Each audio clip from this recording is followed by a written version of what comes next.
Oh yeah, I feel that. What you're hearing right there is the brand new Throwin Bones MMA podcast intro song. Got it fresh out of the tube. And not only do we have a new intro song, we got some new guests today because Kyle Wheeler unfortunately couldn't join us. It was not his fault. But we have Nate Evans and Rich Donohue, directors and creators of the podcast A Fighter's Legacy.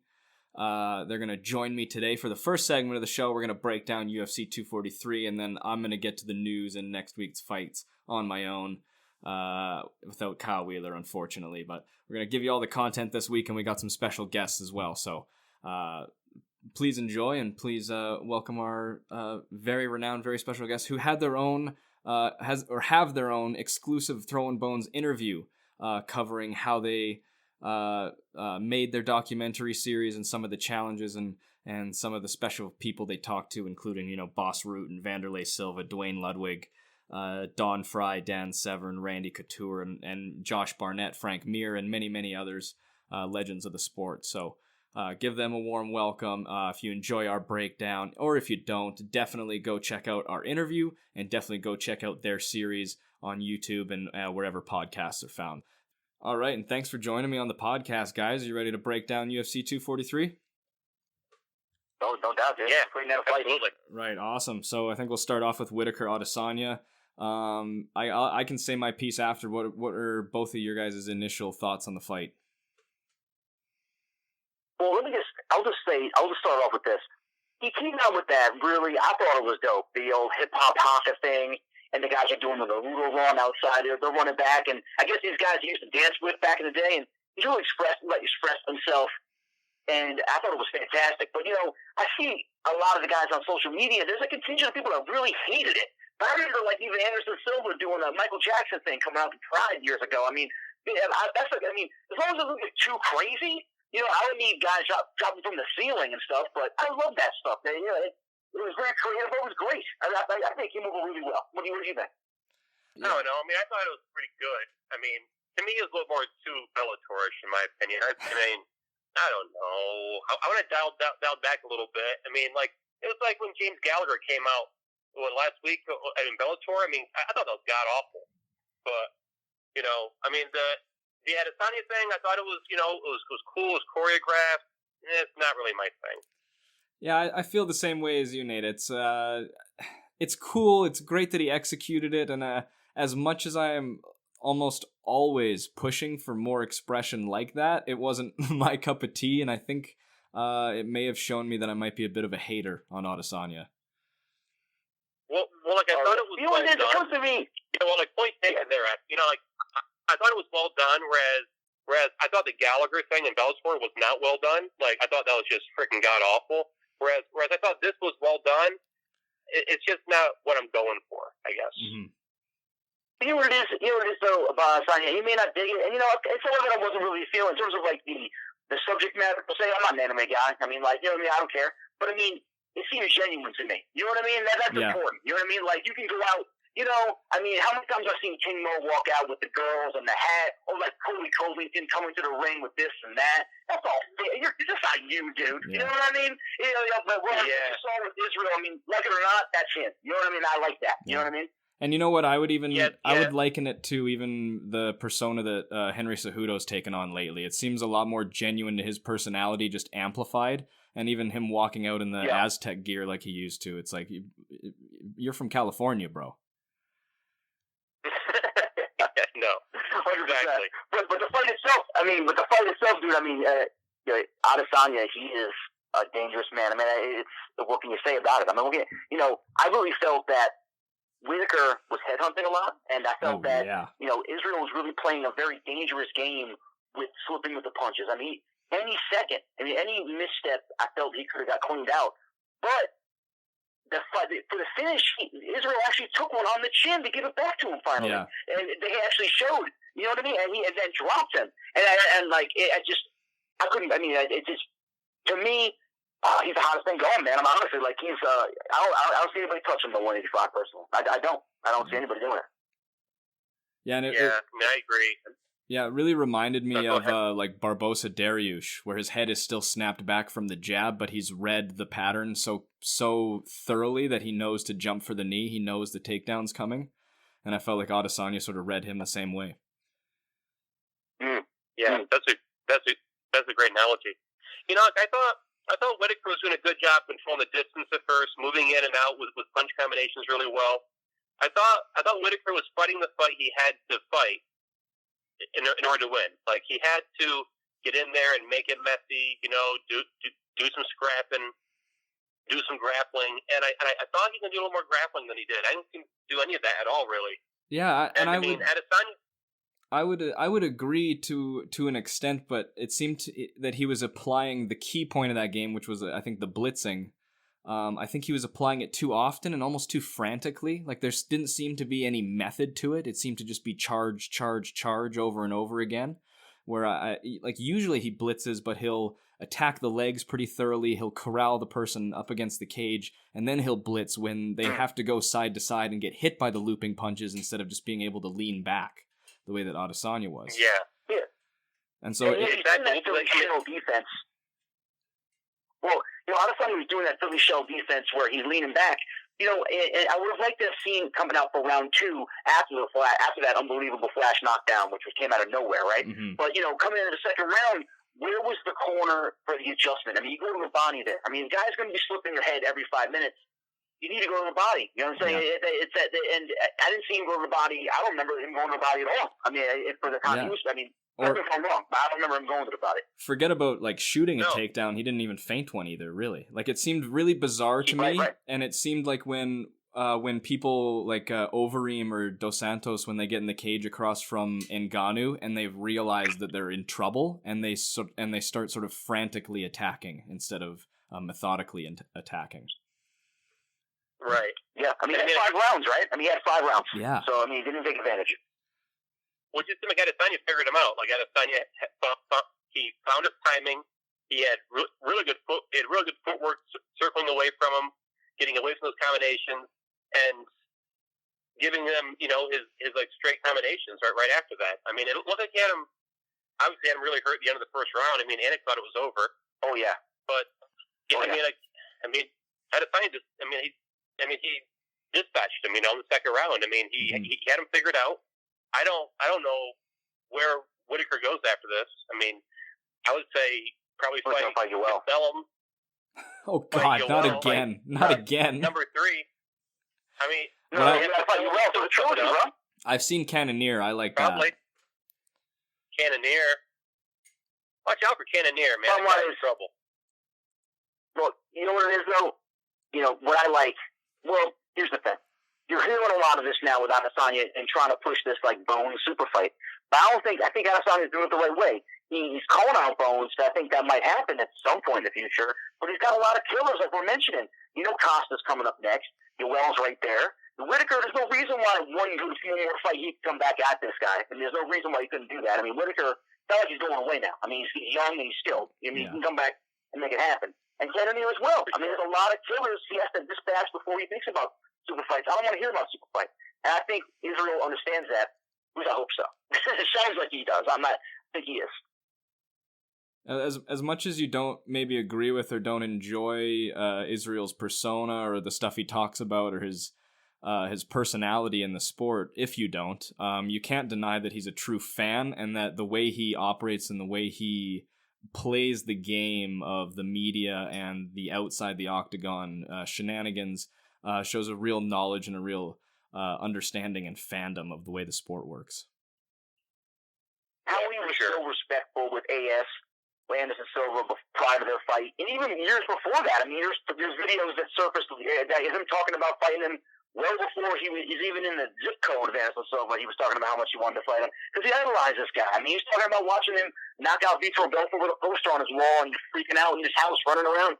I mean, the respect he showed for Anderson, I thought was awesome. I mean, like it was a passing of the torch almost in a way, you know. And I thought that was very classy and handled. You know, it was awesome. I thought it was great. Yeah, for sure. Well, I would say another thing, and I really don't want to take the win away from Adesanya because I think he is fantastic. I even think that watching Adesanya strike is almost like watching Khabib wrestle. It's so impressive and it's so awe-inspiring, but it's also in a demoralizing way where you sort of go, oh my God, like nobody's going to touch him. No, I feel the same way. That knockdown at the end of the first round, I mean, was blink and you miss it. I mean, like that was like the speed. There was a close first round, all right? You still think Adesanya, despite even without the knockdown, I still maybe felt he edged it. Of course, the knockdown solidified it for him, right? But it was so quick. I mean, like the counter. I mean, like, and I just couldn't believe it. I mean, the Khabib comparison in wrestling is that way. That's a great comparison. Yeah, for sure. And I mean, you could tell that Bobby Knuckles was hurt in the corner too. Right after that, the corner stopping to him, you could tell that he was hurt from that knockdown. Oh yeah. I mean, it's a hard time like looking at him, listening to him. Like it wasn't like he wasn't really listening to what they were saying for a moment. You know, he was trying to. He wasn't ignoring them, but you could tell he was hurt. And I wonder how much that affected him, because to me, Robert Whittaker, if you were to ask me to name his top 3 attributes as a fighter, among those would be fight IQ, and to me, he really didn't show it in this fight. Or from what I saw, you know, who knows what I'm not seeing that Adesanya's doing that's forcing these reactions. But I didn't see the smart, cerebral fighter that Robert Whittaker usually is. I saw someone who was trying to emulate the success that Gastelum had, and in fighting like Gastelum, he couldn't, and he needed to fight like Robert Whittaker. Yeah, couldn't agree more. That's a great point. You know, that's how Gastelum fights. He goes in there and he throws big haymakers. You know, I mean, Adesanya showed how he can counter that, how he can beat that. You know, I mean, I'm surprised Whittaker went in there with that. Yeah. And DC had a great point. You know, DC at the end of that round, after that flash knockdown, had a great point. Is that most fighters, just by sheer force of habit, would have been all over Robert Whittaker and probably got a couple extra in. Not trying to be foul or dirty or cheap, but the way that went down and all the hype and the here we are. I mean, if that was 10 seconds earlier, that fight's over. You know what I mean? Because he's going to follow up and finish it. You right? And he had the wherewithal without even the ref coming in. He stopped it. He pulled the trigger back, and I thought that was extremely classy and very self-aware of what's going on. He ended up taking care of it next round. But I think he had a great point. I mean, a lot of guys, would have just kept going. I mean, even for like a few extra. Right, and there's something so appealing about someone who is completely aware and in control of themselves and their instincts in there. I think it's why, like the Mark Hunt walk-off KOs were so popular and so, so identifiable with him. And we got one of those last night. Not last night, or 243 as well. With the Matt Titan. He had a classic mark-on walk-off with that. That was just amazing. I mean, he hit him, he knew it. The guy fell and slid into him, basically, and he just walked away. And it was an incredible knockout. Right, and the crazy dichotomy of the sport on one of Mark Hunt's pupils. Yeah. Right, and he's a Mad Titan in Marvel Stadium making it happen. I mean, it's just crazy how it all comes together like that. It is amazing how it comes together like that, because it just overwhelms you sometimes. What else?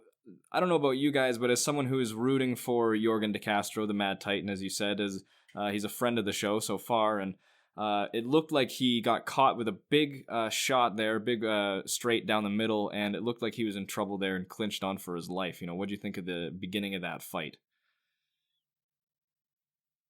Well, he definitely. I mean, both these guys came in. It's when you got two guys like this Taka and De Castro. It's like, you got two Mark Hunts, basically, for lack of a better term. They're swinging for the fences. Any misstep, it's over. And that's what happened. I mean, he countered with that left hand, and it was good night, Charlie, obviously, right? But I mean, obviously, he's got a chin. You know what I mean? You saw a little bit of it. I mean, it's not getting too crazy because, he didn't give us much to look at. For good reason. And he took care of business, and I see good things. But, what you saw was great. I mean, it's very impressive. Yeah, and to me, his build and the size of his legs and the way he throws his leg kicks is something that I'm interested in seeing how the heavyweight division is going to deal with, because you don't necessarily think nowadays of leg kicks being very important in the metagame at that weight class. Well, this is a good transition here because you get a guy like Tai Tuivasa against the Spivak, right? And in this situation here, Tai, He's 9-0. Okay, then he goes on this losing streak now, and now this is 3 in a row for Ty, and he was knocking everybody out at him, right? Yep. And looking very impressive. And what is the chink in his armor, right? It's the wrestling, it's the grappling, and he's trying to throw the leg kicks, and Spivak is catching them and turning them into takedowns and counter opportunities. I mean, he's not pulling it back quick enough. He's kind of, pretty much takedown, but he's not really taking care of it, and he gets tired. I mean, he looked good initially. You're like, maybe the scrambles a little bit better, but then very soon, doing that 5 or 6 times now in the first round with these scrambles, now he's markedly slower. You're seeing it, and that's chicken armor. Well, are we going to see that from guys like Taka and DeCastro? There's no reason why you couldn't see Taka back in here again. I mean, why not? You know what I mean? Like, you need more guys in the division like that. But what happens after that first round? You know what I mean? That's the deal. I mean, these guys are, Godzilla and King Kong going at each other here. But what happens in the second round? You know what I mean? Yeah. That's the difference, and you're seeing that now with Tuivasa. Well, I'd say Tuivasa doesn't only have a gas tank issue, but he also has an issue with when things are working out for him, when he is defending the takedowns, when he is landing the leg kick and the jab, he gets caught admiring his work a little bit too much and enjoying himself a little bit too much, and he doesn't have the urgency to capitalize on openings. Instead, he just relies on deciding he's going to blitz and hoping the guy falls for his feint. Yeah, and when you're hitting home runs, when you're hitting home runs all the time, you start you just depend on your power to always be there. Some guys can take it and want more, and you got to be ready for that. You can't be, and some guys can beat that punch, some guys can't. You know what I mean? You got to be ready to deliver more damage. And just to Tuivasa, he really got to improve the grappling best. And obviously, unless you're grappling from a young age, it's hard, right? But Sergey's grabbing him and just kind of cowboying him down to the ground. I mean, it seemed very rudimentary takedowns. He wasn't setting anything up. He's just diving at the legs. I mean, he's not setting anything up, but he's just successful. I mean, other guys with more of a wrestling acumen, even if, they don't have the gas tank to keep it going, they know a bit more about placement to, get themselves out of that, not fall for, more white belt type stuff, if for lack of a better term. Yeah, I mean, Go ahead, sorry. But no. Well, they kind of like what you said before with Tuivasa is he came out of the gate so fast. I mean, 3-0, he has three big wins. I mean, he beat Arlovsky about a year or so ago, year and a half ago. Mm-hmm. And I mean, we thought he was on the rise. I thought he was going to beat Dos Santos. I mean, Dos Santos, worked him pretty convincingly. And that last loss to Ivanov. Yep. It was Ivanov.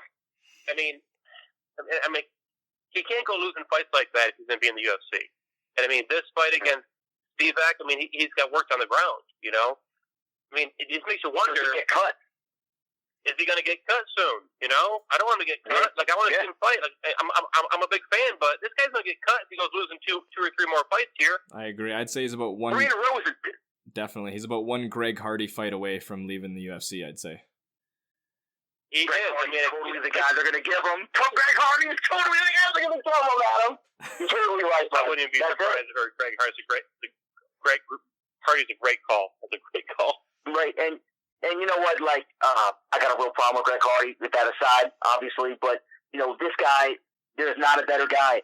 It's like fight for your contract, old WWF style situation. Like, Tuivasa could take out Greg. They're not getting rid of Greg. Greg's just going to go back down and serve on a wagon and come back up because they're paying him the money to be a prospect. But Tuivasa needs another win. 3 in a row is the death nail in the UFC. Unless you're bringing something else to the table, like stardom or a resume behind you. I mean, they gave BJ Penn about 1 million chances to come back, and you know what I mean. We saw how that went, unfortunately. Yeah, but he had to get his 8th loss against someone at a bar for them to cut him. I know. Tuivasa is not BJ Penn, so I mean, he's got to get something done. I think next fight is where it goes home. I mean, that's it. Yeah, definitely, and that's a running gag on the Throwin Bones podcast. If you don't know, it's on your way out the door, they give you Greg Hardy and a doggy bag. Yeah. Great. I'm telling you. Fantastic. Yeah, perfect call. I mean, that is honestly the perfect call. I mean, they would totally do that. You got two guys because you got a potential there of a scrap. and if it goes the way they want it to go, or a quick finish. I mean, like, and it could be, building more party, which they clearly want to do. They do want to build a party. Yeah, for some reason, yeah, right? All right, we're going to move on now to the co-main event, which I thought was a fantastic fight. I don't know about you guys. I thought it was a fantastic performance. One that I almost completely predicted. I saw this fight going a lot like Cowboy versus Al, and it essentially did. What do you guys think? Dan Hooker, I mean, this guy... Go ahead, Nate. You can start off, brother. Go ahead. I was going to say, Hooker did a great job. I mean, like, this guy does not get enough attention. I mean, this guy's a really good fighter. And he had that loss. Who was it? Barbosa? Was that the one where he took those devastating body kicks? Yep.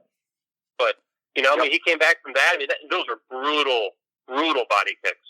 I mean, he came back and just, dominated this one start to finish, I thought.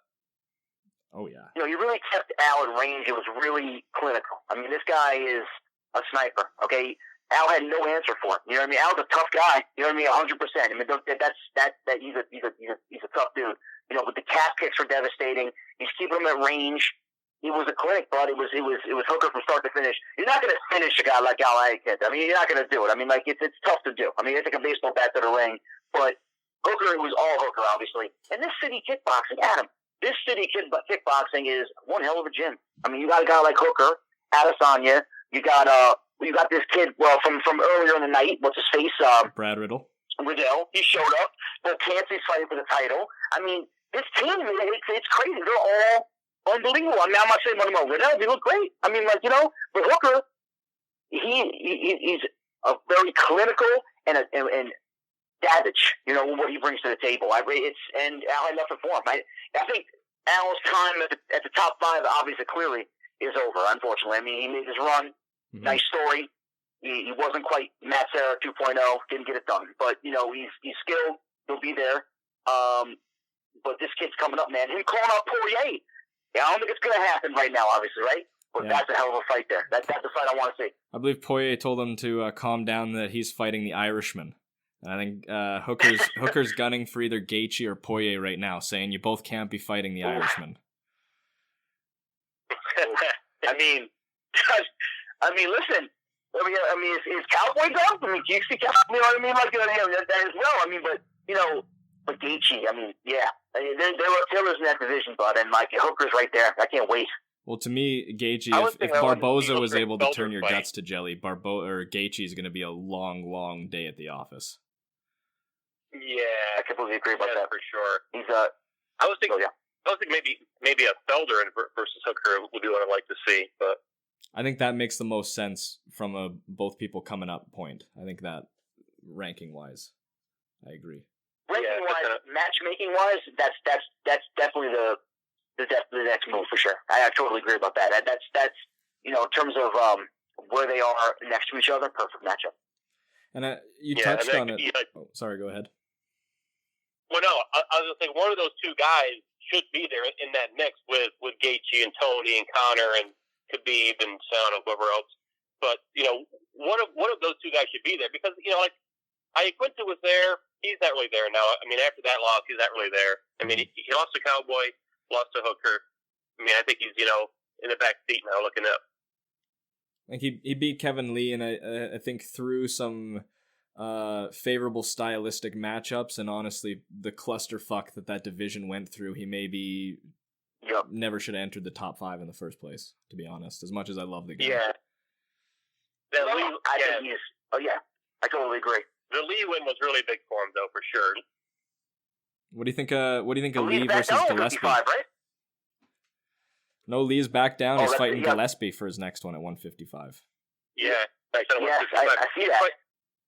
He's training up a TriStar now with Faraz Zahabi.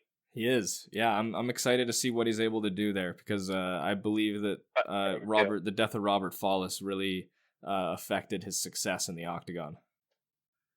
Yeah, for sure. It's a great point. He went up to 170. I guess he was too small. He's kind of a tweener. That really shows what's going on with the division. Because, 155 and 170 is a big gap there, right? And he has brutal weight cut to 155, and 170 is a little too small, right? So he's he's one of those tweeners, and if the weight cut doesn't affect him, and it's more of a thing where he can't be in a bad weight cut, he's got to really change his lifestyle, 24/7 to really maintain a closer weight, I guess. That's really his deal. I mean, that's really what's kind of affected him in a lot of these 155-pound matchups. In terms of Gregor Gillespie, it's coming up. It's going to be interesting. And, Lee's got to get back to what he does. He's a great grappler. I mean, he falls in with his hands too much. He's a great grappler, though. He's got to make that happen with the wrestling first. That's how he wins that fight. And this is going to be a really tough fight to get back to that game plan with, especially against Gillespie, who, many people are pegging to be Khabib's real great challenge if he gets through Tony. Yeah. And I don't know what you guys think about that. I think that's being a little bit ahead of ourselves, considering, the guy can wrestle absolutely, but it's no secret that he doesn't cut hardly any weight. What do you think about, even if he can match the wrestling style and wrestling skill of Khabib, that size difference is going to have to play a factor? Oh, yeah. I mean, Khabib, he looks like Skeletor coming into the ring. I mean, the last fight, Poirier, people were worried. I mean, he's had a history of not making weight. They had to bring out the little ring thing for the first time for him because he was so close, right? So it definitely affects him. But he's a monster. It's really, what it is? It's that wrestler gorilla strength that, it's kind of like that other kind of strength that Khabib has. That really, unless you're wrestling from 2 years old, you don't have it. You don't have that sinewy strength. You know what I mean? And I think that's the difference. I mean, skill is one thing, but that's the difference, man. I mean, and the size, of course, is a factor. Horsepower wins grappling matches. That's why there's weight classes, right? So that's a factor. Yeah, and if I had to make a Nostradamus-style prediction, I would definitely have to say that in the future we'll see Gregor Gillespie climb really high in the division, get to the top, and then probably not get manhandled, but get shut down by someone almost purely due to their size. And I think he'll probably move down and almost dominate the 145 division. Oh, yeah, fantastic. That's another murder as well. Oh, God. I'd like to see him in Kron Gracie fight at some point, because Kron has those skills. He just doesn't have the size to go up against someone like Khabib. I couldn't agree more. I think Kron that's is a spicy fighting matchup. soon. He is fighting next week. Kron is fighting soon. He's fighting Cub Swanson. That's going to be good. Yeah, it definitely is. Do you think it will, or do you think this might just be a really quick night for Kron? Because I think it's going to be interesting to see between the two how effective Ortega's submissions were on Cub Swanson versus how effective Kron's are. Well, I think Kron's going to learn about Kron. I mean, Ortega's great, but I think Kron's a different level when it comes to that. I mean, Kron's probably top 2 or 3 in the world when it comes to pure submission fighting. I think he beats Cub. I think he beats him probably second round submission. I mean, Cub Swanson's no walk in the park, though. The guy's a great fighter.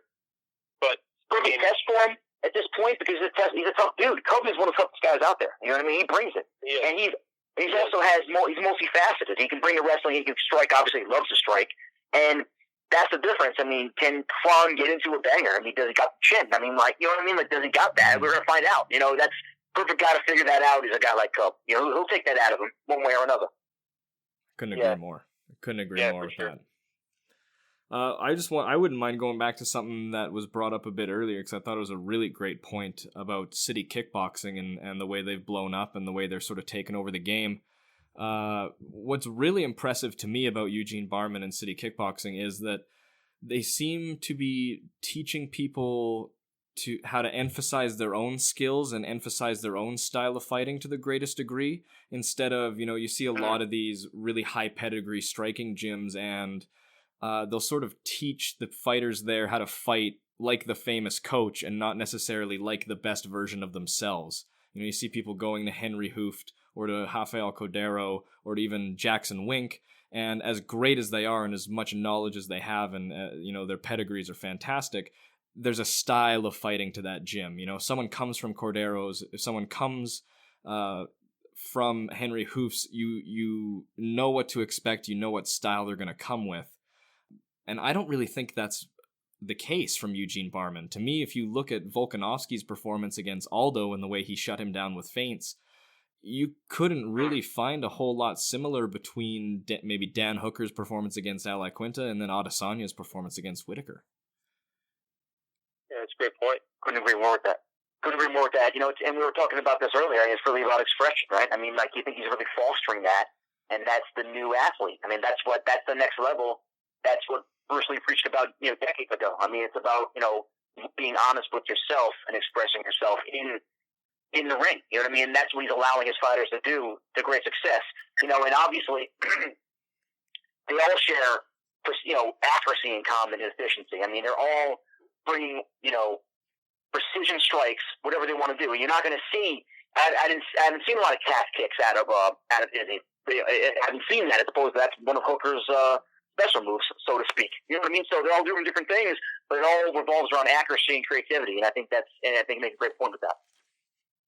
Well, it's like kind of like what you said, Adam. How he's bringing out their best attributes. You know, he's like taking what they have and focusing on that, making that the best it can be. Yeah, I think that's a truly special quality in a coach, you know, someone who not only can teach you their system, but to help you fight as the best version of yourself. Yeah, for sure. I think you saw that a little bit at a TriStar gym in their glory days, you know, with the different guys there too. Maybe not as much, but he allowed, and you saw GSP be GSP, but not everybody at that gym was fighting like GSP. You know what I mean? That's not really happening. Mm-hmm. You know, you got different guys, express themselves in their own way, even back then, you know, but you're seeing it more with this gentleman as well, with City Buck Kickboxing, you know, and they're the new face. I mean, they're the new big gym. I mean, like, we went through these eras, you know, you had the BTT, you know, almost an era where they took over, the shoot they box rivalry with them. You know, you had that back in the day. You know, you had, you know, the Hammer House at their time. Militant fighting systems.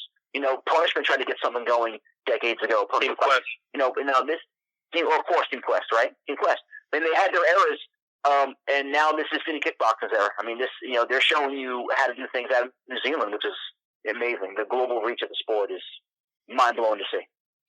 And it's what's truly amazing to me is how these small little gyms in, you know, relatively small countries with a relatively small MMA scene can come up with these crops of talent like this, like these waves of talent. Like you saw it a couple years ago with SGB Ireland, and you're also seeing it with the wave of fighters recently coming out of Dagestan in the Caucasus. Right, that's a great point. Yeah, it's and you know, you got the whole ONE FC, you know, Malaysia, that whole market. You know, it's they have their own, you know, it's the smaller fighters. Great divisions out there, you know, the 125ers, the 135ers. I mean, it's the hotbed out there. Oh gosh, and not even that, but again, another running gag on the show. There really is nothing better than watching a Muay Thai fight with 4-ounce gloves while you take your morning poop. It's the best. It is fantastic. It is fantastic. There's no better combo, I swear.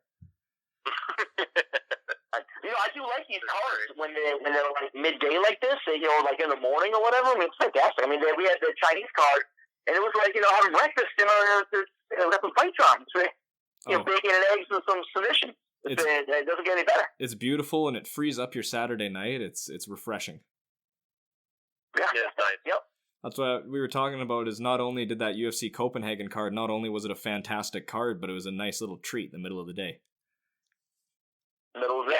It's like watching Sunday football, you know what I mean? But it's like, that was awesome. That's fantastic. Well, I think there was one more fight. Speaking of City Kickboxing, there was one more fight we wanted to talk about, and Rich, I know you wanted to gush about it. You want to go on about Brad Riddle versus James Malarkey? Or Jamie Malarkey? Yeah. Listen, dude, let me tell you first of all about James Malarkey. This guy, if you remember back in the day when James Thompson fought Kimbo Slice, you know, on the Elite XC about, I don't even know when, about 20 years ago, when he had the cauliflower ear, that, I mean, Nate knows what I'm talking about. He had the cauliflower ear that was like out a foot off his head, and he ended up popping it. This guy had the ear at the end of this fight. It looked like it was going to fall off at him. It looked horrible. You know, but bottom line is, this kid Riddell, he set the tone with City Kickboxing. They even asked him, and Megan O'Leary asked him before the fight, she said, you got any pressure of being the first city guy out here. This is his night, whatever. It's whatever. But he came out and had a great fight. I mean, that third round is, probably the best round we've seen this year, or one of. I mean, like, in terms of a pure one round. I would say. Fantastic. Very close fight up until that point. But they let it slang. I mean, they both rocked each other to the point where Malark is getting his mouthpiece blown out of his face. I mean, it was incredible, the striking you saw. And that's the kind of thing that you got to be there for the prelims. Because, I mean, that was probably the best fight of the night. Main event notwithstanding, probably the best fight of the night, and you would never have known that if you're just Googling the fight to see who's going on there and then watching at 10 o'clock. No, man, if you got there at 8 o'clock, you saw the best fight of the night with these two. And Jimmy Malarkey will be back, coming with Ross Pearson, tough dude. I mean, he was forcing the takedown in the second round, I think a little bit too much. He made it closer, and Riddell showed excellent takedown defense throughout the fight, and a savagery in that third round. They both brought it, and I can't wait to see either one of these guys. It just shows again what's happening over there with City Kickboxing. I love the fight, and if those that are listening, haven't checked out this fight because it's a prelims, who are these guys? Made a mistake. Go check it out.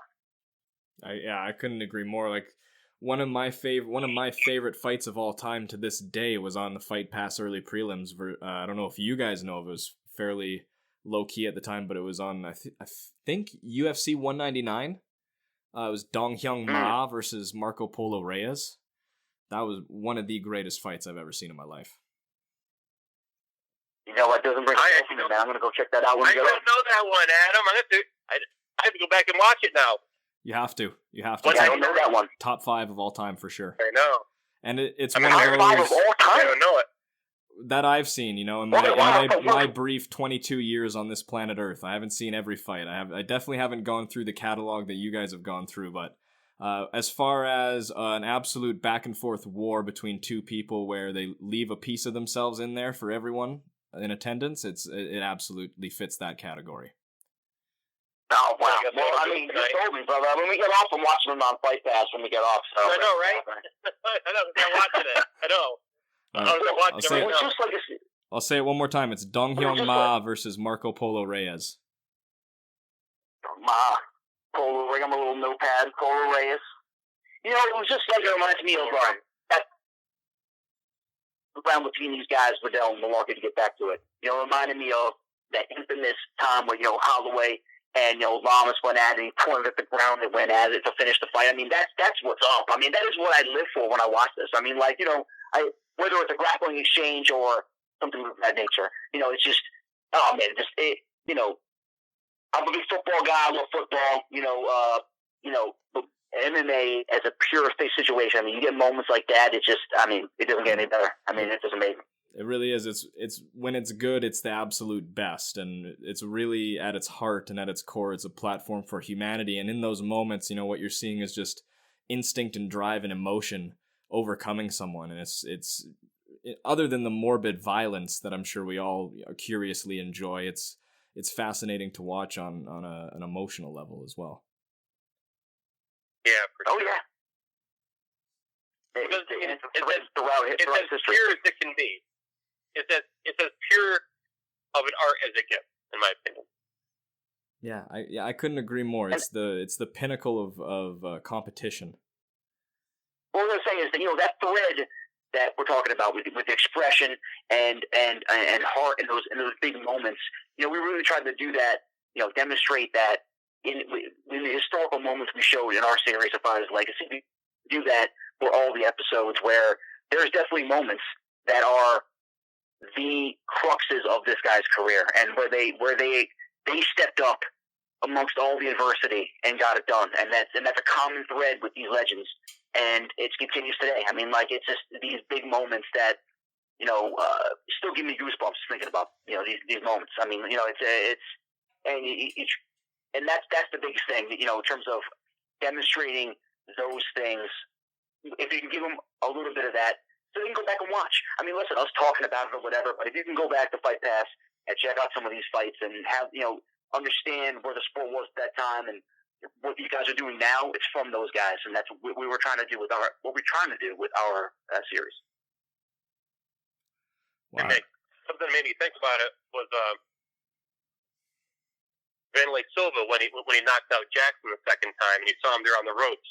Like I asked him, what did you think about it? And he said, how I hope people look back years from now and see how this is my art. Like this martial art is my art. Like this is my expression.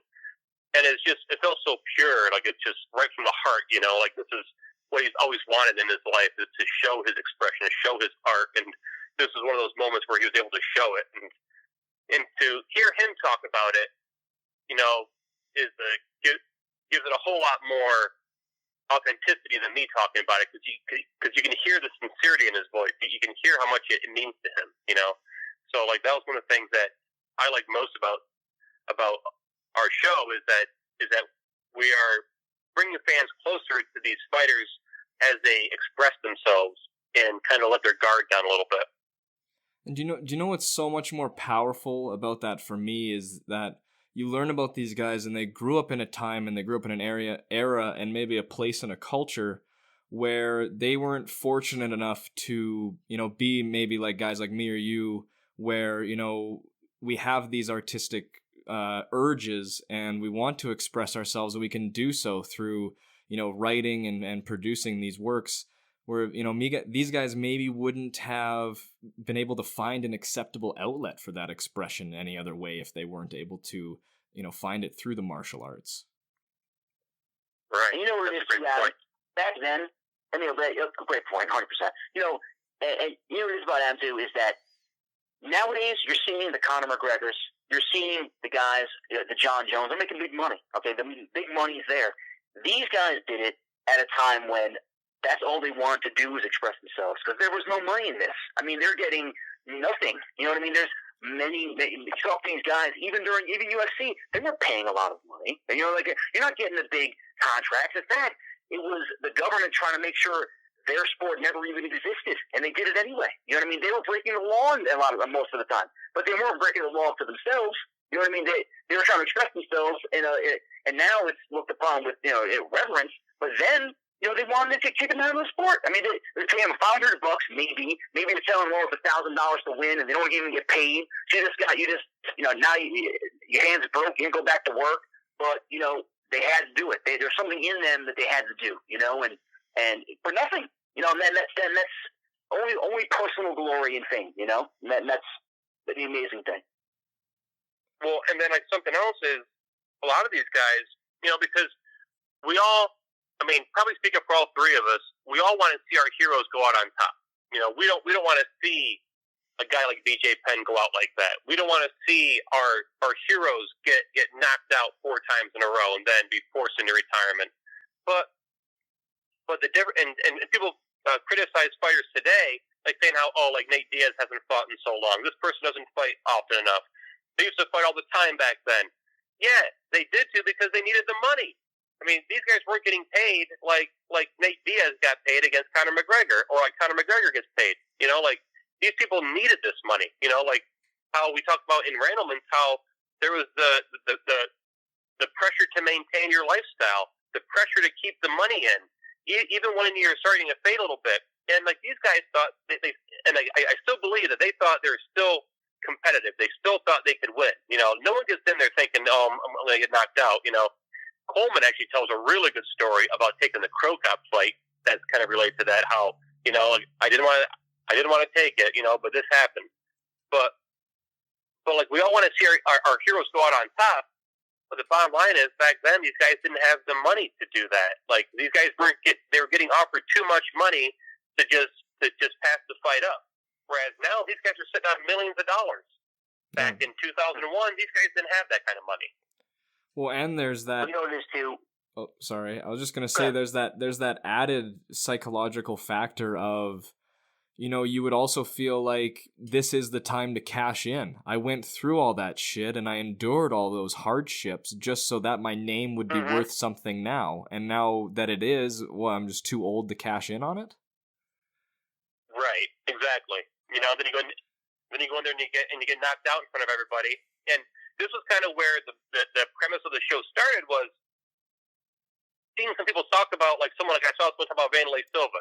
I like Vanderlei Silva, but the guy always loses. Like, the guy always loses. Like, yeah, I mean, if you started watching the show, you know, at the end of his career, but, I mean, that guy won, like, 22 or 23 fights in a row in Pride. And that's why it's like, wait a minute, like, these guys don't, like, some people don't really understand how good these guys were. Like, they don't understand how good Vanderlei Silva really was. So that's kind of one of the missions of the show is to bring that to light. So to bring people to realize that, you know, Vanderlei Silva had a career before he fought Chuck Liddell in the UFC. You know, like he was already past his prime, long past his prime by the time he fought Chuck in the UFC. You know, by the time he fought Chuck and Lieben and Jardine and Stan, like, that's the twilight of his career. You know, and people look at it as that was his career, which is part of what we're trying to help correct. Well, honestly, I don't know if there's a better note that we could possibly end this appearance on. So I'd like to thank you guys so much for joining me on the show. And I just want you to know that anytime you want to come back on, you're more than welcome. You just let me know if you got something else you want to come on and promote. You just come on, let me know. After listening to that first season of A Fighter's Legacy, I know for a fact that anything you guys put together in the future is going to be of the highest quality. And also, you know, get in touch with me, like I said, if you guys have a debate that you need a tiebreaker on. I'll be more than happy to weigh in. That sounds great, man. I really appreciate it. Yeah. Thank you very much for having us. I really appreciate it. And you know, we love your show, man. It's fantastic. Well, thank you so much for saying that. And you know what, too? You know, when we're looking to premiere season 2, we'd love to come on. You know, talk it up, talk the fights, whatever. You know what I mean? This has been a lot of fun. I'll consider it booked. Oh, awesome! I appreciate that, man. Okay, thank you guys so much for coming on. Thank you very much, Adam.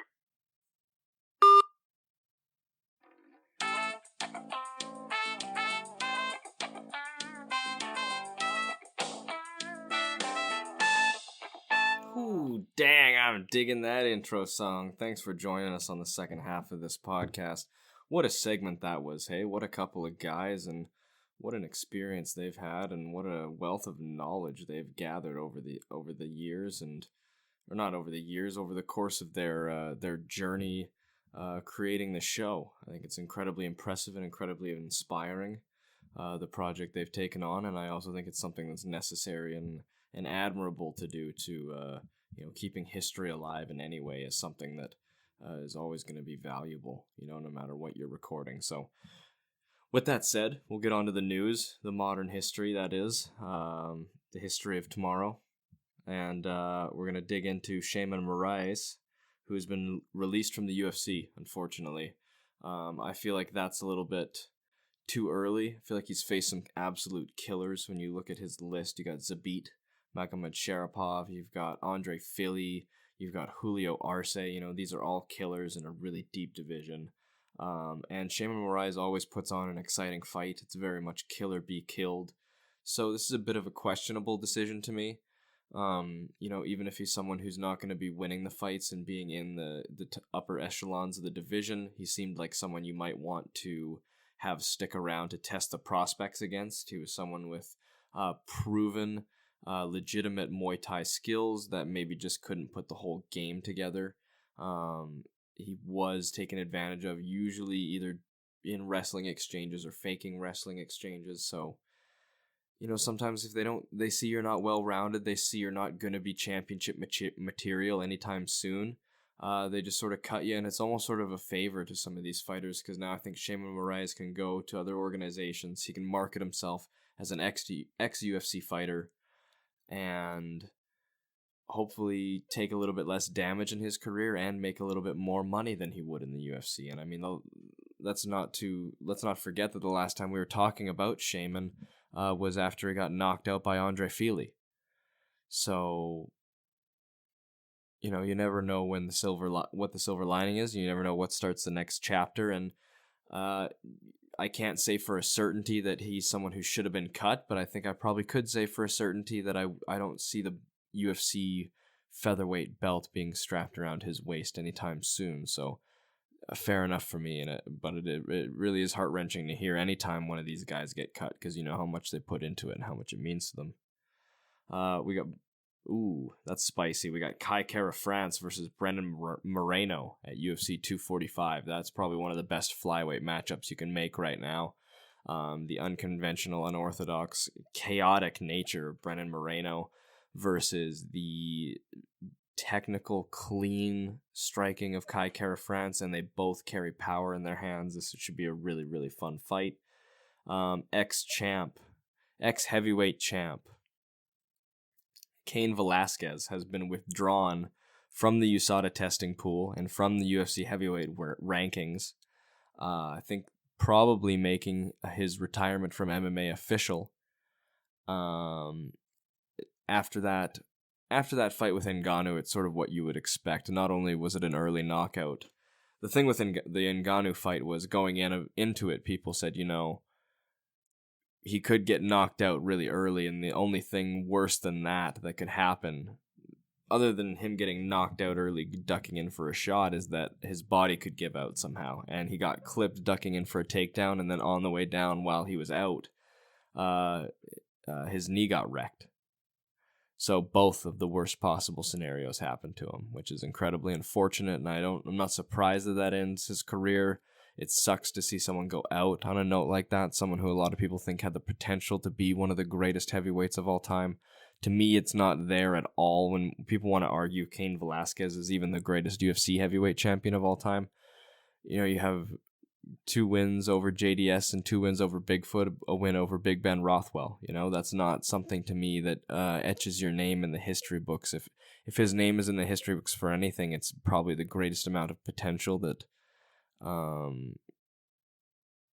not necessarily went to waste, because he's obviously going on and going to be doing fantastic things with it in the WWE. He confronted Brock Lesnar at SmackDown or Raw or whatever that pageantry is, and I think he's going to be doing very well there. When you see him in the luchador wrestling, to me that's 10 times more interesting because of the acrobatics and because of the physical impressiveness, essentially, the moves that he's pulling off, the acrobatic nature of them. And it makes you wonder how his body can stay together doing that sort of stuff, but not like cage fighting. Obviously, cage fighting is going to be rougher on your body, but you're not doing flips through the air. Like his athletic potential, I think, is probably higher than anyone else's in relativity to how much we actually got to see him in the octagon. And I think that's a shame, but I am incredibly happy for him that he's going to be able to find a way to make a good living being athletic and doing something that he loves, where he doesn't have to get punched in the face for real. McGregor's facing his assault charge next week for the pub incident where he punched the old man. Brock Weaver is unfortunately out versus Thomas Gifford. Thomas Gifford, of course, we had a exclusive interview with him this week on the podcast, and he was a fantastic interview. We talked about his sweet tea addiction. I guess I erroneously labeled it as reconciling his religion with his profession. But what it really was is, a lead-in question to, get him to talk about his faith and how that mixes in with what he does for a living. And I think he gave a really poignant, insightful answer. So I'm glad that he had the opportunity to do that and got to show that side of him. He came off to me as a very humble, down-to-earth, intelligent guy, and I hope he does well. They were able to find a replacement fight for him, which is a very tough fight. Mike Davis coming in. He's a local fighter from Florida, so he's going to be fighting a hometown boy. Davis went the distance with Sadiq Yusuf, who is an incredible talent. He held his own against Gilbert Burns in a short notice fight, so I have the utmost respect for Mike Davis, but of course the Throwin Bones MMA podcast is always going to stick with our boys that come on for interviews, so Thomas Gifford's our man. Mike Davis, if you want to change that, you're welcome to come on for an interview, my man. Next up, we got the UFC denying Edson Barboza's appeal of the Paul Felder loss at UFC 242, and rightly so. I personally would give it to Felder. I gave it the second round to Felder, considering the damage he did off his back and considering what Barboza did with top position, which was absolutely nothing. And I mean, this just looks so bad for Barboza when you appeal this. You've already won one. It's 1-1. And when you come out and you complain about this, and Felder's response is, well, let's just do a rubber match, 5 rounds, main event. A, that's great promotion for both of you, no matter who wins. And B, he absolutely doesn't have to do that. He absolutely doesn't. It was not that contentious of a win. It just wasn't. And so for him to offer to give you an immediate rematch like that is incredibly humble and honorable and respectful. And for you to turn that down and just appeal the fight anyway, I think to me this seems like either Barboza's coaches, have talked him into something that's not necessarily a good idea from a career standpoint, let alone a PR standpoint, or maybe Barboza realizes that this is the twilight years of his career and this is him sort of grasping at the fraying rope that is his tenure in the top 10 of the division, because I feel like the book has been written on Edson Barboza, and more he's going to become a lower level gatekeeper fighter. And I know me and Kyle have debates all the time about the meaning of gatekeeper fighter, and when I say it, it's never in a derogatory way. All it means is that you have the skill set of such a caliber that if you can be defeated by an up-and-coming prospect, that proves that the prospect is belonging at the top of the division. That's all it means. It doesn't mean that you are an awful fighter or a journeyman or you're never even going to make it to a title. You know, how many times has Jeremy Stevens been the gatekeeper of the division, and how many times has he strung 1, 2, 3, or 4 wins together, and people have been talking about, well, he could be in line for a title shot, or Cowboy for that matter. You know, Bisping was the gatekeeper for a long time, and he became the champion. It doesn't mean your skills aren't championship level. All it means is that if you can defeat someone of your skill set, that is someone who should be considered as championship level. It's never meant to be derogatory. It can be taken as it, I suppose, but it is what it is, as Max Holloway says. All right, and more depressing news. An Uzbek MMA fighter named Bekzad Nurmatov has died yesterday at age 27 after an MMA fight. Nothing erroneous about the stoppage. It could just generally be poor health, poor weight cut, irresponsible commission, or just a freak accident. You know, you never know. He looked fine. He was escorted out of the fight. He had a stroke in the back afterwards, caused him to fall into a coma for around 3 days, and then he passed away, unfortunately, yesterday. He fought at ACA 100, so, you know, our thoughts and our feelings, I suppose, not exactly prayers. We're more of a secular podcast, but we want the family and everyone involved to know that we're thinking of them, and this news falls heavy on our ears and on our hearts, and I hope everyone's able to get through this with some semblance of closure, I suppose. A little bit happier, not exactly happier, but a different sort of silly information. Hector Lombard has signed with Bare Knuckle.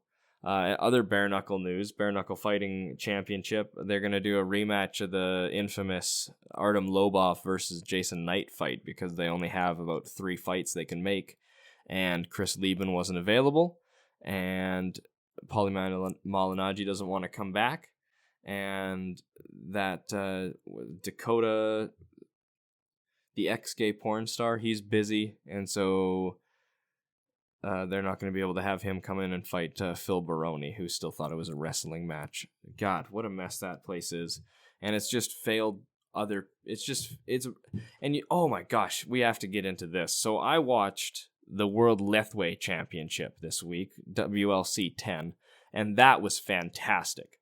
And so I know that it is not just the brutality of bare knuckle boxing. It is the sloppiness for sure. It is the fact that it is people who tried really, really hard to be good at boxing or MMA or some other sport, and then they couldn't be. And so now they've moved over to bare knuckle boxing because a lot of people don't like to do it, obviously because your hands get broken and your face gets smashed to smithereens. When you watch the Lethway Championship, you see people who have been doing this as an art, you know, since they started, and have been improving on this thing as an art, and it's not just some sort of sideshow thing they jump into. even in a sport where they allow headbutts, oh my gosh, it is fantastic. The precision, the technicality of it, the trips, the clinch. Lethwei, for those of you who don't know, is very much like Muay Thai, except it's also bare knuckle, and there's headbutts. And you'd think it's more brutal, but the skill level is so much higher that it looks nothing like one of these BKFC fights. There's a grace to it even that I wouldn't attribute to an MMA fight, because people can't just swing with their gloves the way they can in MMA fights, and the way they just do in BKFC. It just looks grotesque and sloppy from a technique standpoint, let alone the amount of blood and the cuts and all that. So I haven't been able to watch a full one yet, even the free ones on YouTube. But that World Lethwei Championship, I watched a couple hours of that, and that was fantastic. And I'm going to be catching that every single time it's on, and so should everyone listening, honestly. If you're a fan of this podcast, you'd absolutely be a fan of the Lethwei. The Muay Thai with the small gloves, of course, all of it is fantastic. Final news this week. Okay, so here's a bit of drama. Here's a bit of he said, she said, and here's a bit of what the fuck is going on, to be honest. Joanna, it's been said from Combate Americas that Joanna can't make weight this week and has asked the UFC for a catchweight fight against Michelle Waterson in the main event of UFC Tampa. Michelle Waterson apparently refuses the catchweight and also refuses replacement fights with Mackenzie Dern and Amanda Ribas. Okay, you following still? Angela Hill has offered to step in, and the UFC has been looking towards it to see Angela Hill step in a catchweight fight against Joanna Jędrzejczyk, because Joanna Jędrzejczyk can't make the weight. We'll get to why later. If that happens, if Michelle Waterson won't fight Joanna at catchweight, Angela Hill will step in. And Michelle Waterson will be moved to UFC 244 to fight Jessica Andrade. Not exactly much of a reward, more of a punishment, to be honest. Joanna has come out and said that this is fake news. Did I say anything? She said she's going to be able to make weight no problem. Apparently, she had some trouble with George Lockhart, who's been notorious for being a dubious and questionable nutrition coach. Apparently was having trouble with him, didn't think she'd be able to make it a week out, which is saying something. Dropped him, went to the UFC PI, and they were able to reverse their situation, and now she thinks she can make 116. Of course, before this information about the nutritionist comes out, the latest thing that's happened in the Joanna Jędrzejczyk sphere is she's gotten brand new breast implants. So everyone, of course, has attributed the fact that she can't make weight not to the fact that she's working with a charlatan of a nutritionist, but with the fact that she's just gotten new breast implants. And honestly, if you're going to ask my opinion, I don't think either have helped. If you have someone who's had trouble making weight in the past, adding an extra pound of silicone to your body probably isn't going to help you make weight that you've just barely been making, especially if she really wants to get back into that championship title picture. If she can barely make 116, there's a whole extra pound that you need to be able to make championship weight. And people say, oh, it's just a pound. It's just a pound that you added onto your body.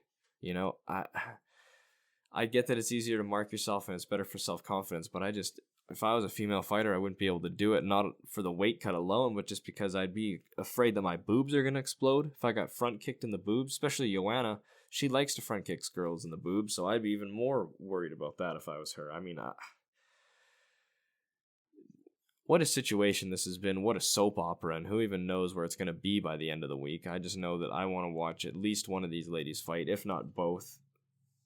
Making Waterson fight Dern or Ribas is absolutely asinine to me.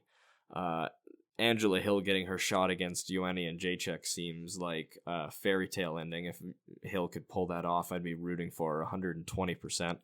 And Michelle Waterson, if she knows what's good for her, I'd rather fight a Joanna Jędrzejczyk that missed weight by a little bit than have to go through the freight train that is Jessica Andrade. So, what a quarrel. What a quarrel of decisions and ideas they need to go through. And that's pretty much all for this week regarding the news. I'll be right back to break down this card that we're talking about here, this UFC Tampa card, and oh boy, is it ever stacked up. Especially the prelims. I'd actually say the prelims are hotter, spicier, more delectable than the main card, which I don't know if that's a hot topic or a hot take, but it's definitely my take, and we'll get to that after the break.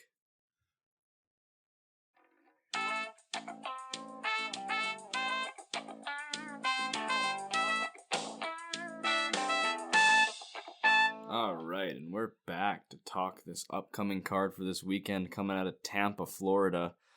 Oh my God, do we have a lot to get to. Some of these we're just going to have to skim over and mention because there are too many strong fights to talk about. Let's start at the top. We got Joanna Jacek versus Michelle Waterson. Michelle Waterson's on her way up the division, coming off a couple strong wins, a couple close wins.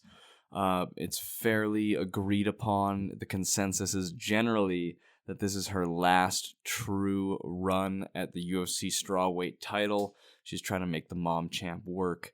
And more importantly than that, she's trying to prove that she is the best in the world in a division where she was sort of cast to the wayside for a long time. She was given that role of gatekeeper, and now she's on a run where she has a chance to prove that she is championship level material and not just someone they brought in who had a really marketable name and a marketable appearance, who ended up being too small for the weight class and not skilled enough to make up for those size differences. On the other hand, Joanna Jacek, unfortunately, having her weight cut issues this week, is just now able to see herself at the top of the division again at strawweight after losing 2 in a row to Rose Namajunas, and the consensus being that Rose Namajunas was going to be on the top of that strawweight division for a long time. Joanna moved up and she took on Valentina Shevchenko for the 4th time, and she lost for the 4th time as well in a good fight, but in a fight that again sort of proved that she's never really going to get over that hump. Of course, Rose Namajunas gets slammed on her head by Jessica Andrade, a fighter that Joanna had danced circles around in the past and come out with a dominant unanimous decision victory over. Breathe a little bit of new life into her and into her prospect of becoming the strawweight queen again. And then, of course, the title's already changed hands again over to Weili Zhang. So it's very possible for her to get in there now. Usually when you have 2 losses to the champ, it's really hard for you to make your case. But now she can finally make that run back if she can get past Michelle Waterson and if she can deal with her weight issues. I think this is going to be a fantastic fight.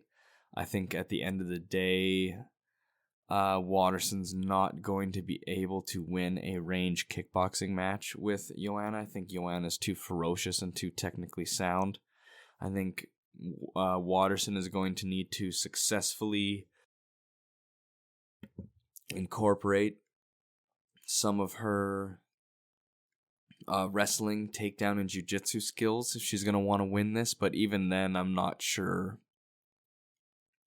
how well she's going to be able to implement that game if someone like Andrade or someone like Claudia Gadelha couldn't. If Waterson wins this fight, I think she needs to win it in the later rounds. I think she needs to bide her time, not take too much damage, not lose the rounds too significantly, implement her grappling as much as she can in the first without gassing herself out, first couple rounds, and then turn it on and really, I want to say go for the submission, but I don't see a lot of scenarios in which Waterson wins this fight. It's not like she's made these insane improvements to her game that would warrant, that would warrant a different opinion of her fighting Joanna than if they had fought a couple years ago when Joanna was champion. I thought Joanna probably would have smoked her then, and I think Joanna's probably going to make pretty easy work of her this time. I don't think that this is going to be a very competitive fight, at least not for the whole fight. I think Waterson might have a couple competitive rounds in her, but at the end of the day, I don't think her wrestling is dangerous enough. I don't think her grappling is dangerous enough. I don't think the submission threat is enough to dominate Joanna on the ground. I think her takedown defense is fantastic, and her ability to get up in the off chance that she does get taken down is immaculate. And where that leaves you is a kickboxing fight. And there's no way that I would ever pick, and there's no way that she can't do it. There's no way that I would ever pick Waterson over Joanna and Jacek in a kickboxing fight. There's very few people I would pick Joanna and Jacek over Joanna and Jacek in a kickboxing fight. So for me, this is Joanna all day. I see her taking this to a pretty dominant decision. Maybe not very dominant, but I think she's going to pretty easily win 3 out of the 5 rounds, if not 4. I think Waterson will be able to take 1, I think. Anyway, moving on to Cub Swanson versus Kron Gracie. Another interesting matchup because we get to use Cub Swanson as a bit of a litmus test for Kron and get to compare the efficacy of Kron's jiu-jitsu against the, how well Ortega was able to work his jiu-jitsu game against Swanson, which was incredibly well. So we're going to get to see how Swanson can defend these chokes and his jiu-jitsu prowess. I feel like he's probably more prepared for this level of jiu-jitsu of Kron's than he was for Ortega's, just because it's more synonymous with the Gracie name. Like he said leading up to this fight, he's been kicked out of gyms because he's training to fight a Gracie. He's been kicked out of jiu-jitsu gyms, which I feel is shameful. I mean, you shouldn't be kicking anyone out just because they're fighting someone with a name. If anything, you should want to train that person as a challenge to take on someone with such a prestigious and respected name. I mean, that's exactly what this competition's all about. But I think that Kron is going to make this not look easy, but he's going to show that there's levels to this game and that his grappling is levels above even the upper echelons of this division. I think this is going to be a fight that he's going to make look effortless enough. I mean, he already comes in looking like he just rolled out of bed, and he's going to probably do it again, and he's probably going to do it in an impressive enough fashion that he's going to start being talked about in the top 10, top 5 even. Yeah, just a fantastically interesting fighter, and the way that the strikers and the grapplers are being sort of melded together in this division, and the way the specialists make their games work and how different all the specialists are. This featherweight division is really shaping up to be just a delight to keep track of. Matt Frivola versus Luis Pena. Everyone who's been following the show for a long time knows my opinions on Luis Pena. I'm not super interested in him just because he's got a funny nickname and an afro. It's not really my deal. I think he says weird stuff in his interviews. I don't think he's really charming. I think he's really off-putting and weird. And I also don't really have a lot of respect for the fact that you come in and lose a couple of your first fights and decide to go down another weight class even though you're already outsizing your opponents at lightweight. This fight is back at lightweight, which I respect. Maybe he needed that dip down to featherweight just to get his confidence and his mojo back, and I think we're going to see here that Matt Frivola is a bit more than we've bargained for. I don't think Matt Frivola's been given much of a fair shake. He's had a couple short notice fights. He's had a couple close wars with people who have gone on to be big deals in the division, or at least look like they're going to be big deals in the division. I think Matt Frivola is going to pull off the upset here, and I don't think a lot of people are going to see it coming. I think he's going to be able to work his wrestling under Violent Bob Ross's long reach. Violent Bob Ross does not have great takedown defense, despite developing at AKA. Who knows what's happened in between fights, and the development that can happen, but for my money, I'm going to have Matt Frivola on that one. Again, don't make bets based off of my guesses because, like I just said, I just don't like Luis Pena, so that's probably why I didn't pick him. Who knows? He could actually have a fantastic style that I'm looking at. Maybe he catches Frivola ducking in with a step-in knee. Maybe he's able to circle around the outside of the octagon and keep him on the edge of the jab. Oh, wait, who am I kidding? He can't do that. He doesn't fight that way, and that's why he needed to move down to featherweight in the first place. Anyway, that's enough about Violent Bob Ross. We're going to move on to Mackenzie Dern versus Amanda Ribas. This is a great fight for the women's flyweight division.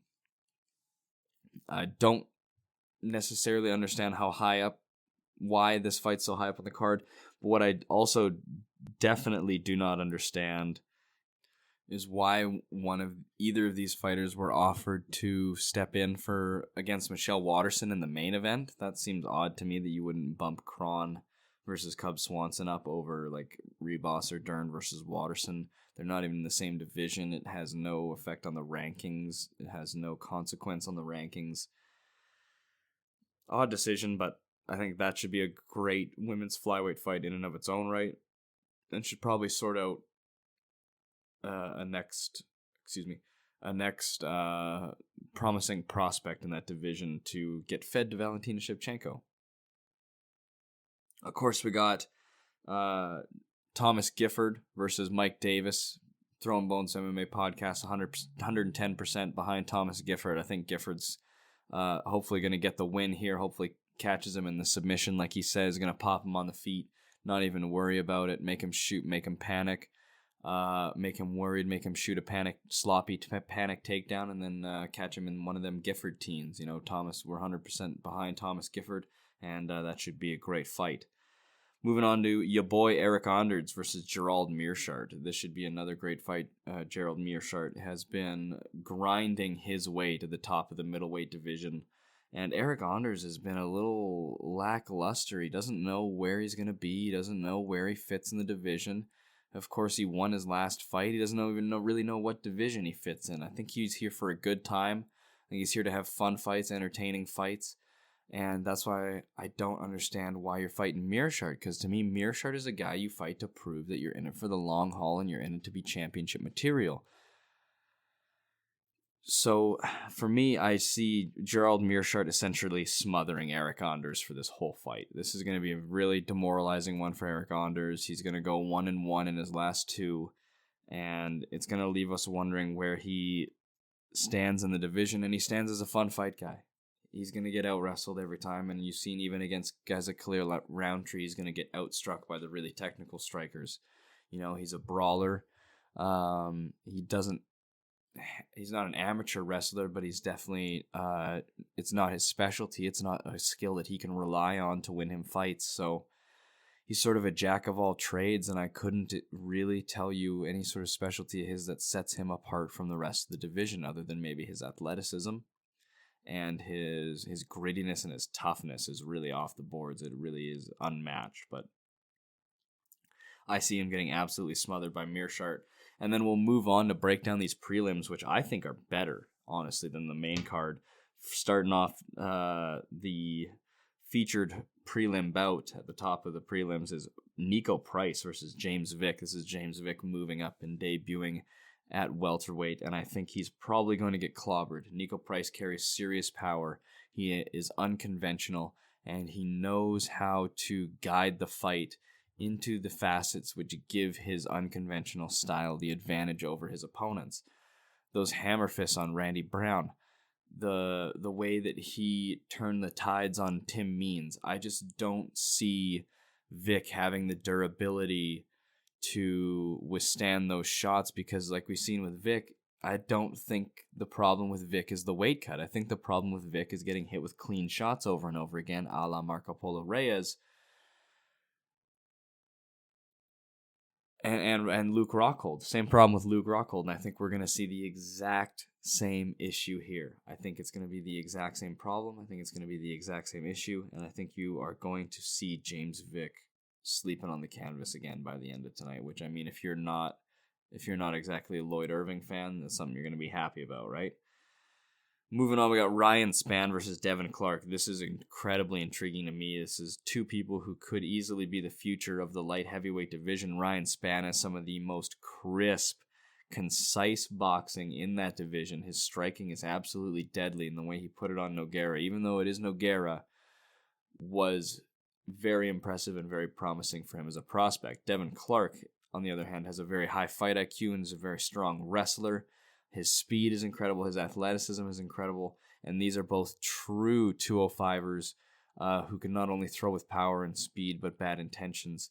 And I can't wait to see these guys clash. To me, this is a battle for someone who's going to be up there with the Alexander Rakic's, the Johnny Walkers, and the other fantastic light heavyweights that are coming up, and it really is a renaissance of the UFC's glamour division. You know, keep your eye out. That's an article that's in progress right now, covering the renaissance of the UFC's glamour division and its recovery from John Jones's domination. Moving on, we got Max Griffin versus Alex Morono. Not a lot to say for that one, except I'm always going to tune in for an Alex Morono fight. He puts on a scrap. He comes for war. He comes to win, and he comes for a finish. Max Griffin is in a bit of a rough spot, but I'm always interested to see him do his thing, especially after he was able to technically outbox Mike Perry, which I thought was very impressive. Davis and Figueiredo versus Tim Elliott, again with the why the frick is this men's flyweight fight so far down the card award, the Throwin Bones certified flyweight fight that should be higher up on the card. Man, Tim Elliott, king of the funky grappling. If he gets a hold of you, it is going to be a long night for you. And on the very opposite dichotomy, this is a very old school UFC fight, striker versus grappler. You got Davis and Figueiredo, the god of war, who if he touches you, you're in trouble. Probably the hardest hitting 125er with a fight style like Yoel Romero and power to boot, just like it. And to me, this could be your certified banger of the night if it wasn't for this next fight, which is Marlon Chito Vera versus Andre Ewell. This, to me, if someone doesn't go down early, guaranteed to be the certified banger of the night. Andre Ewell has been in not only some incredibly entertaining performances, but he's put on some hellacious knockouts. I believe the last one's against Renan Barão. Marlon Vera, of course, is always a boy, always puts on a scrap. Someone who I think, with his pedigree and the people he's beaten, should be moving farther up the bantamweight division faster. It seems like he'll just take whatever fight they throw at him and seems to not mind taking a step back just to get a fight. But I will always cheer for the Ecuadorian with the Disney villain stash. Andre Ewell, though, is definitely one to watch. I could see him becoming a big name in the bantamweight division. Hard to find someone to cheer for here, so what we're going to root for is a fantastic fight, which we know we're going to get. And like we said, that's the Throwin Bones certified nomination for banger of the night. We got two more left, folks. I know it's been a long one today, but we had the Fighters Legacy guys on, Nate Evans and Rich Donohue, and we want to thank them again for coming on. I thought that was a fantastic segment. All we got to talk about now is Marvin Vettori versus Andrew Sanchez. That's just a fight. That should be a good scrap. I predict Sanchez to get the W in that one. Again, with the grappling, I expect him to smother Vettori the same way. I expect Mearshart to smother Eric Anders. And then we got J.J. Aldritz versus Lauren Mueller. J.J. Aldritz, she gets to come in and take on Lauren Mueller. And that should be a fun scrap. J.J. Aldritz always puts on a good scrap. Lauren Mueller's a fun one to watch, too, most of the time. So what a great opener to the card. What a great set of prelims. What a great card in general. And, of course, what a great guy Thomas Gifford is for coming on the show. Make sure you give him his support when he goes against Mike Davis. And, of course, thanks again to Nate Evans and Rich Donohue from A Fighter's Legacy for coming on and talking about their fantastic project and for chopping up the fights with us. We can't wait to hear more from them soon. And make sure you go check out their Mark Coleman episode coming out on the 10th. That should be out already by the time this is out. And don't forget to check out the Vanderlei Silva episode coming out on October 16th. That's what they wanted to come on and promote. Go give them your support. They deserve it. It was hard work. It was good work. If you want to follow us, go to bookmark throwinbonesmma.com. Subscribe to us on YouTube. Follow us on Instagram and Twitter. Instagram is at throwinbones_MMA. Twitter is at MMA_bones. You can join our Facebook group. Follow our Facebook page to never miss a post, never miss an update. What else can you do? Spread it around, word of mouth. And just be your beautiful selves. Thank you so much for listening. You guys have a great week.